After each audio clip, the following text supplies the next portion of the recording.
It is the weeping in the morning and natural peace. It is the weeping in the morning and natural peace. It is the weapon comes to the milestone. It is the touchdown song. Okay, Lamborghini. What's up? What's happening, everyone? Happy Monday. I'm Jared Rosenthal, your host, alongside Ben Steinberg. 3 Chalk Talks for the day. First one, we got the NBA Finals and some NBA free agency. Second, we got our favorite and best college football teams of the past. And third, Ben, tell us them. We got the best World Cup highlights in history. Ooh. All right. So, Ben, the NBA Finals has wrapped up. The Warriors won. How exciting. Not exciting But at all. Tell me what you think, how this is going to play out into free agency and what's going to happen from here. Well, first off, not a surprise, except for the fact that I predicted the Cavs were going to win. Right. I thought it was going to be a lot closer. I thought it was going to go possibly Game 7, maybe just a closer series in general. And let's be honest, had J.R. Smith known what the score was, they might have gone to a Game 7. I'm just saying. Who knows? Yeah, it totally derailed their confidence, I think, after that first game. I mean, LeBron, we saw he had that hand injury, so that was a little interesting. But I think it was more for the fans and stuff. It was, just an excuse. I think LeBron was just, really done with the Cavs. He was like, I don't want to be here. He's like, nah, it ain't for me. But also, let's just talk about how the Warriors, they had KD was the MVP of the finals. Yeah. He had 38 minutes, 29 points around per game, 5 assists, and 8 rebounds. So he was pretty dominant. He was doing really well. I think just the whole idea, obviously the Cavs got LeBron, but that's all they have. Right. So they're not going to do much when the Warriors got players like Klay Thompson, Steph Curry, and Kevin Durant, Draymond Green. They have superstars all around, whereas the Cavs are just focusing on one player. Right. You can't just have that. Well, I think KD, they don't even need KD, honestly. They just need Curry. I mean, yeah. But, KD, obviously a huge helpmate. That's, what helped him sweep the series. Well, also, you have to remember the Swaggy champ, Swaggy P, everybody. He played pretty well throughout the series. I mean, he played his role. Also, Sean Livingston did as well. Sean Livingston did pretty well. Surprisingly, there were games where he scored double digits, pretty fast. He was pretty efficient out there. Yeah, he was pretty good. Draymond Green, too.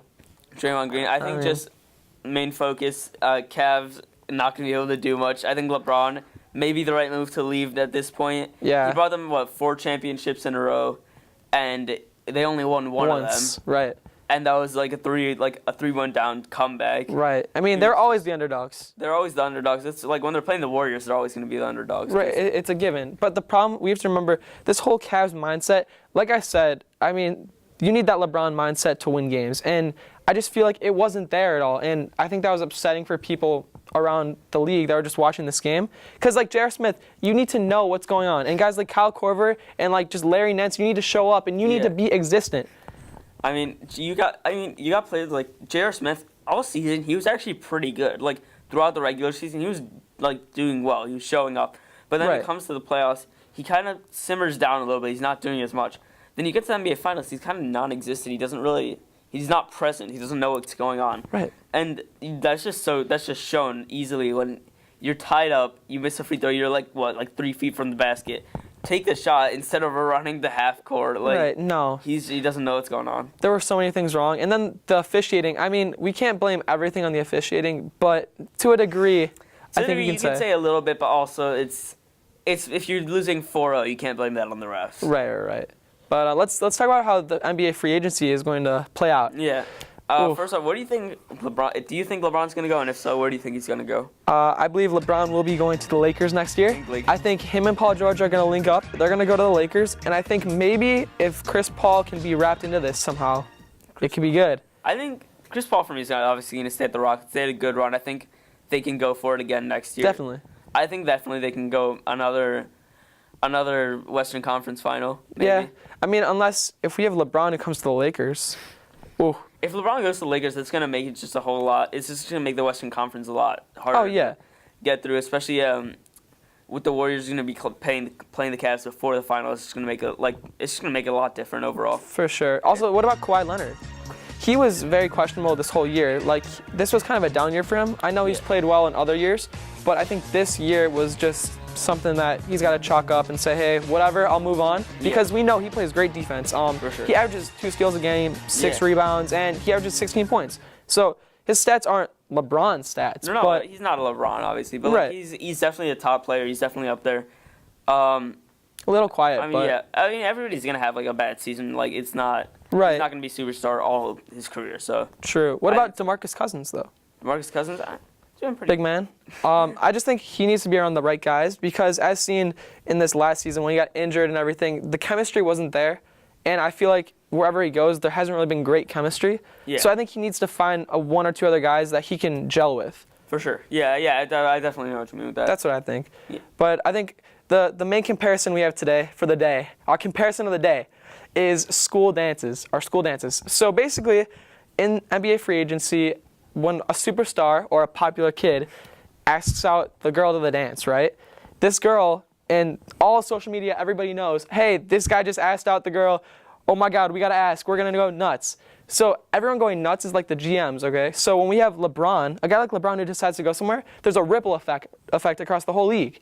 And so guys like LeBron who has his own signature shoe, or like Kawhi, or just any of those really like stud guys, when they make a decision, it's boom, everyone's panicking. Yeah, and then they keep asking and asking. You know what I mean? Once they make that first decision, it just goes. People are getting traded all over the place. It's just like the GMs. They don't want to lose the opportunity of getting these superstar players in the off season. But also, if we look at the non-popular kids in this situation, guys like this offseason, this summer, Zaza Pachulia, Joe Johnson, and various other guys like Seth Curry, no one really cares where they're going, okay? The unpopular kids that are asking girls, no one really cares who they're asking, and it's not going to affect anything. Yeah, I mean, you got your star six man, even when they go somewhere, they're a six man. Like, right. It's obviously an important role, but you're not the popular kid to say. You're not right. Yeah. Exactly. So I think this is going to bring us to Chalk Talk number 2. Chalk Talk number 2. Dose. Yep. So we got our favorite college football teams or best of the past. Ben. Yeah, I'll start that off. You start for me, my favorite one, personally, I've always been a huge fan of Tom Brady. Just like I think his story is just like it's amazing the way he like persevered, especially coming in through high school, just not having just never being the best. Right. All right, just always being overshadowed and overlooked. And for me, that's why I think Michigan football team from 96 to 99, which was 4 years Tom Brady was there, I think that's one of my favorites. Overall, you got a great defense there. His first 2 years, so 96, 97, you have Charles Woodson and Marcus Ray, star cornerbacks, insane. In 97, their sophomore year, when they won the Rose Bowl, they went 12-0, and Marcus Ray and Charles Woodson combined for 12 interceptions in 12 games. So Charles Woodson had 7, Marcus Ray had 5.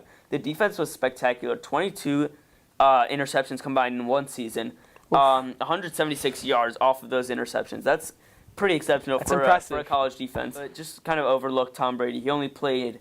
He had no points. He only played 4 games. Right. He had to work his way up. Yeah, he only had 12 completed passes out of 15, 103 yards, which are good stats. That's not bad. 12 out of 15 is not awful, but he's just not playing. That's the issue. Right. But that's your team. That's my team. The Michigan Wolverines. And with me, I'm going to go with another Big Ten team, the Wisconsin Badgers of the 2011-2012 season. So I really love this team. They went 11-3 throughout the season, and they had a 7-2 record within the Big Ten. And they went to the Big Ten championship, the first one ever. It was the inaugural one, and they happened to beat Michigan State, who had Le'Veon Bell and Kirk Cousins, two great players. But when they got to the Rose Bowl, they lost, unfortunately, to Oregon, which was very upsetting for me. Because everybody out there should know I am a huge Badger fan. I love Wisconsin. And it was just upsetting. But hey, this was their second consecutive Rose Bowl, because the year before they played TCU, and they lost to Andy Dalton and the Horned Frogs. Yeah. But the people that we should be pretty cognizant about is Russell Wilson for sure. He was a star on this team. This man, he's on the Seahawks now, as we all know. Yeah. And he is a Super Bowl champion and a 4-time Pro Bowler. Yeah, one of the best quarterbacks right now. Oh, definitely. I would put him top 3 at least. Yeah, I think definitely he's the most versatile quarterback for me. I mean, he can run out of the pocket, he can throw it from in the pocket, he can rush it. You never really know what he's going to do. It's kind of like him and Cam Newton are really similar. He's just calm, though. Russell's just, he's a bit more experienced. I think Cam, obviously, he's got to lead the Panthers, so he's a little bit, I feel like he's got a little bit more to carry on his shoulders. That's true. Whereas Russell always had a full team around him. He had, the Seahawks defense was always one of the best in the league, if not the best. He also had Jimmy Graham. 49ers. Pretty good. I mean, yeah. That's good. Now the Seahawks have been like regressing a little bit. Right. They lost Jimmy Graham in this offseason, so that's like a big red zone threat that they lost. That's for sure. Obviously, he went to the Packers. They lost their defense lackluster now. Also, the running game, they lost Marshawn Lynch a few years ago. So that's it. But he, throughout the years, has been the heart and soul of the Seahawks team. So that's nothing to be, short of. But also, let's discuss how he's athletic. He was actually drafted to the Rockies in 2010. He had a baseball career. Yeah. And also, let's just go to say how he set records, like major records at Wisconsin, where for passing efficiency, which this is a difficult task because do you know how many colleges and quarterbacks there are that come through the league? It's ridiculous. So it was impressive, and he got the Badgers to the Rose Bowl. So we'll put him up there. And especially, then, with college, like passing efficiency kind of is like an iffy one because you're not always gonna have the superstar wide receivers. So like you can be one of the best quarterbacks, you won't have the best completion rate. Your wide receivers won't always be that great. Right. So it's like that's definitely a tougher category, and it's like that's definitely makes it a lot more impressive for him. Right. And so here now our next player that I have is Melvin Gordon, running back. Yeah. He's really good. He's young and he's on the San Diego Chargers right now, and he's playing pretty well. But during his career in Wisconsin, he set a record for it was a temporary record for the most rushing yards, 408 yards, and that was eventually snapped by an Oklahoma running back, which is unfortunate, but we can live with that. And he's ranked number 2 in all-time single-season rushing yards in history. So that's a pretty big accomplishment. I mean, I don't know how much better you get number 1, but hey. And then last one, Chris Borland, linebacker. He's a very good player. He used to play for the San Francisco 49ers. Yeah. He was just a huge presence out there. He did not have that many accomplishments in the NFL, but he did win the PFWA All-Rookie Team award. And during Wisconsin at his time, he won the Buckhead Fitzgerald Linebacker of the Year award, as well as the Defensive Player of the Year in the Big Ten. Yeah. So great player. And hey, J.J. Watt wasn't on this team, but it would be pretty awesome if he was. So back to the Wolverines. Obviously, in '97, their quarterback Brian Grease, who's led their team obviously to a 12-0 season, unbeaten. A great quarterback, moves into the NFL draft in '98, gets drafted by the Denver Broncos, flops 3 years later out of the NFL. There's college players and then there's NFL players. Like and then Tom Brady, always overlooked, comes to junior year, he's got to share a role with Drew Henson. Drew Henson, funny story, he was in between baseball and football, so they wanted to keep him like interested in football. Obviously, Michigan wanted to keep him playing, so they had to share the role. Right. Drew Henson didn't actually play as much as you would think. He only scored 3 touchdowns with a 42% completion rate. And that was playing most games of the year.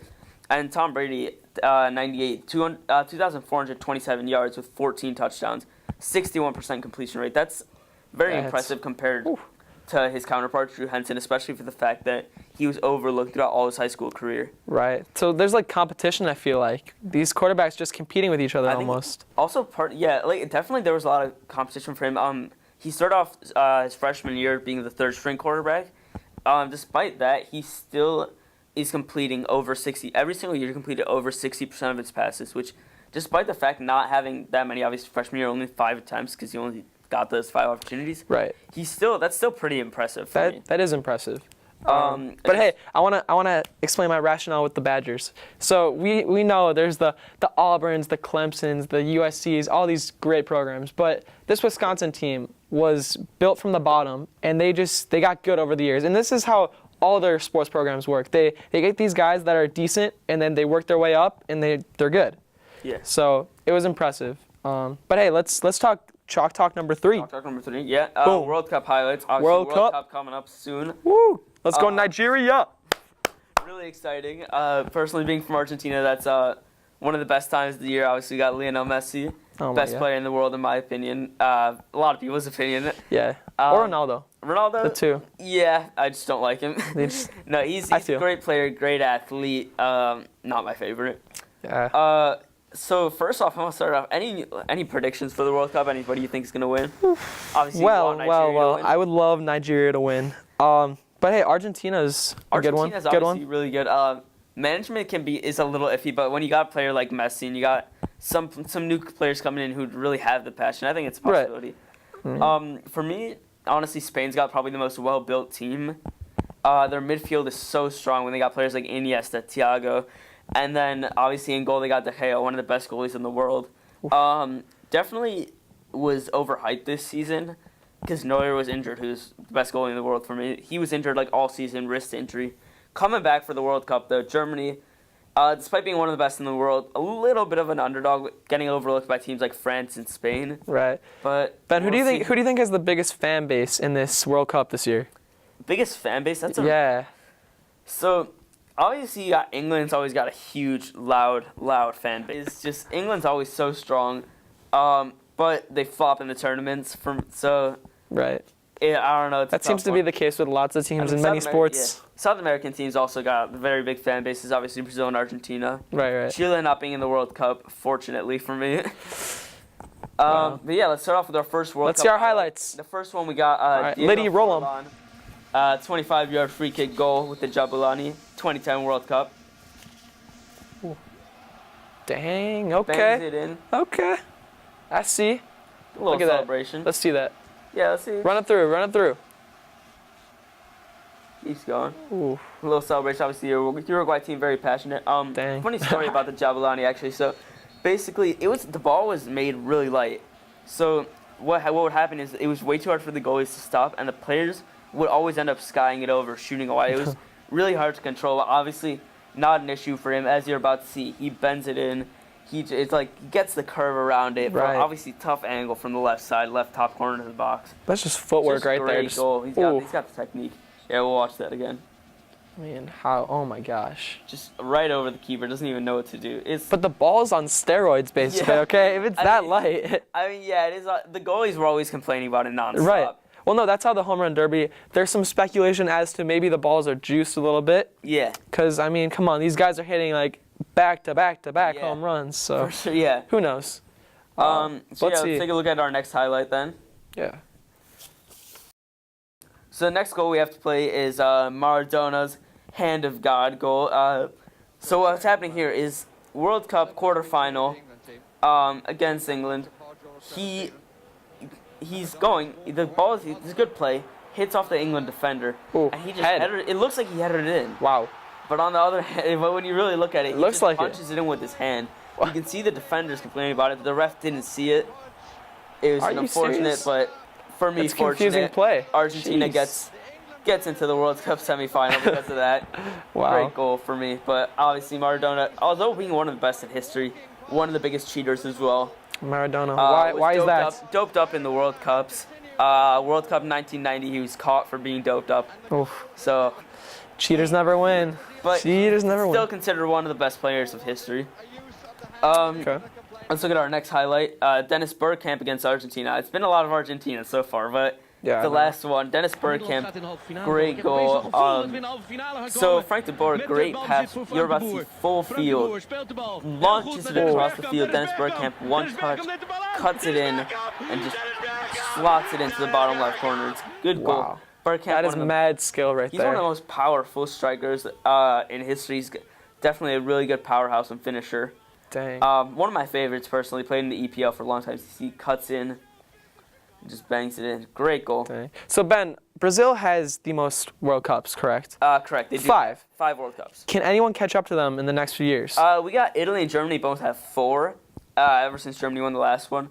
So they're possible, although Italy's not in the World Cup this year, Germany might, I don't think they're going to win personally, but if they do, obviously they'll have that catch-up.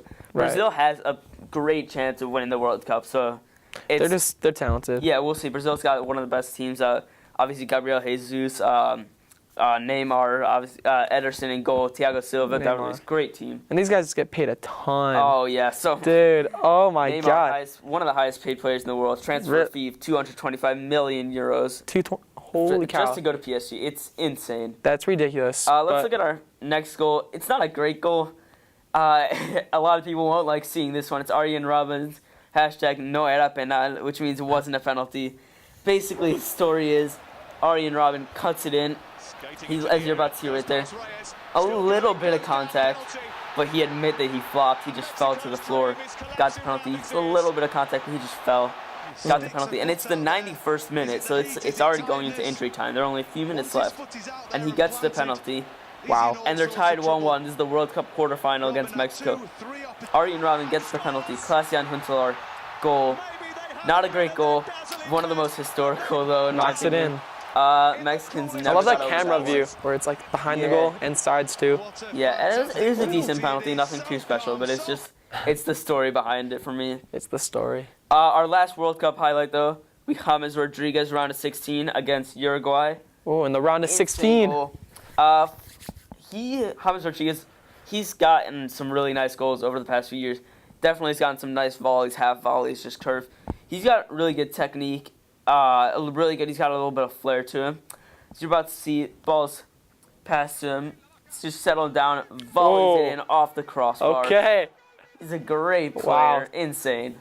Gosh. He got a little bit of celebration there. Gotta love the announcers though too. Yeah, they just go ridiculous. I love it. I love it. It's one of my favorite things to watch. It's so great. Off the crossbar and everything. Settles it. Let's see how he does this Left-footed thing. volley. Boom. Ooh. Look at the leverage on that ball, dude. That Goalie, thing flies. no chance. Sorry, Muslera. Unlucky. That's just pure coordination and skill right there. But wow. All right, guys. Well, this just about wraps it up. So let's just do a little recap. To start, we talked about the NBA Finals wrapping up. Got the Warriors getting that dub for Dub Nation out there, and also free agency. Second, we talked about our favorite college football teams and the ones that are pretty good, I would say. And then last, we saw some sick World Cup highlights. Very excited for the World Cup. We'll definitely be talking a bit more about that in our coming episodes. World Cup starting this Thursday, June 14th. Russia versus Saudi Arabia. Not a good game, but it's going to be very watched. Got to get through the first rounds before we're in the last. You know? Yeah, obviously. Very excited for group stage. Final predictions for me: Spain's going to win. Nigeria. They They have the coolest gear out there, guys. Coolest gear, obviously. For you, that's a win. That's it. But yeah, thank you guys for watching, and happy summer. And stay tuned. Follow us on Instagram, Facebook, and also you have to subscribe. Also, we have a shout out to Scotty M out there. So thank you for watching from SoCal. And also, my cousin Brosif would like a shout out, so we're gonna shout him out today. Obviously, you got Jonathan Lidskin in the back, right? The playback. Amanda Press helping set up. Ethan Levy, Todd Rubin, all the whole squad. Thank you guys for coming out and supporting us, and we'll do this soon. So, peace. We out. I gotta testify. Come up in the spot looking extra fly. For the day I die, I'ma touch the sky.